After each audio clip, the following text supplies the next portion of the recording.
உழைக்கிறத நிறுத்திட்டா என்னாகும்? வாங்க பார்க்கலாம்.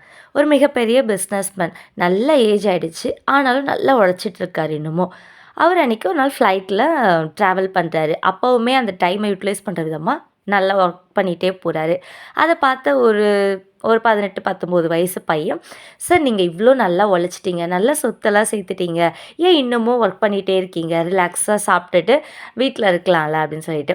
அப்ப அவர் எக்ஸ்ப்ளைன் பண்றாரு. "அப்ப நம்ம இந்த ஃப்ளைட்ல போயிட்டுருக்கோம். இவ்ளோ உயரத்துக்கு வந்துட்டோமேன்னு சொல்லிட்டு, ஃப்ளைட்ட ஆஃப் பண்ணிட்டா என்ன ஆகும்ன்னு?" சொல்லிட்டு. அப்ப அந்த பையன் பயந்துகிட்டே, "ஐயோ சார்!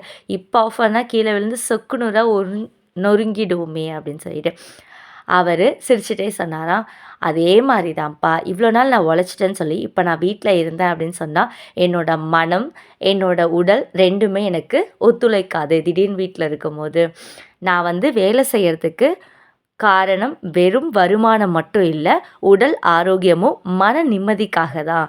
நம்ம இவ்ளோ நாள் வேலை செஞ்சுட்டு, திடீர்னு வீட்ல உட்காரும்போது, நம்மளோட உடலும், மனமும் நிம்மதியின்மையா இருக்கும். நம்மளோட சோர்வ ரொம்ப ஃபீல் பண்ணுவோம். அப்பதான் வந்து டயர்ட் ஆகும். நம்ம வேலை செஞ்சுட்டே இருந்தோம் அப்படின்னு சொன்னா, நம்மளோட வயசு என்னைக்கும் கூடவே கூடாது. என்றும் 20 தான்." அப்படின்னு சொல்லிட்டு சொன்னாராம். நீங்களும் நல்லா உழைங்க. உடம்பையும், மனசையும் நல்ல ஆரோக்கியமா, நிம்மதியா வச்சுக்கோங்க. நான் உங்கள் உள்ளம் நிறைந்த தோழி. சப்ஸ்கிரைப் பண்ணிக்கோங்க. நெக்ஸ்ட் வீடியோல பார்க்கலாம்.